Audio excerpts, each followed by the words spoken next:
All right, one more variation example here. So let's just go through it. So word problem, again, don't be intimidated. We're not afraid of, the occasional noun, verb, adjective, things like that. So the intensity of light produced by a light source varies inversely. Hey, there's a keyword, right? As the square of the distance. So we've got intensity of light varying inversely with the square of distance. So there's a couple ways you could do this. Again, if you want y and k, you could put a y right here, an x right here for distance. I'm going to go ahead and do an I and a d. And so I equals k over d squared. Remember, it's an inverse relationship. That's why the k is on the top there.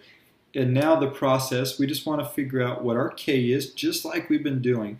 So let's plug in what we know. So the intensity produced 3 feet from a light source is 750 foot candles.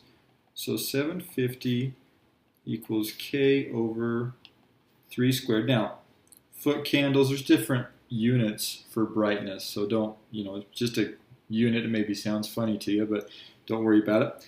So we want to figure out what k is. So k is 9 times 750. I don't know what that is right off the top of my head. 9 times 750 is 6750. 6750. And so that would be, what do we got? Foot candles times feet squared.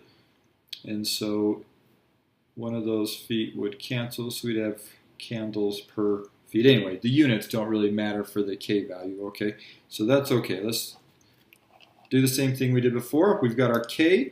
So I now equals 6750 over d squared. Hey, there's the equation we want. Let's see what they ask. Find the intensity. Okay, I want my I if it's 5 feet from that light source. So I equals 6750 over 5 squared. Don't forget that square. That's a really common thing I see. We'll make, silly little mistakes.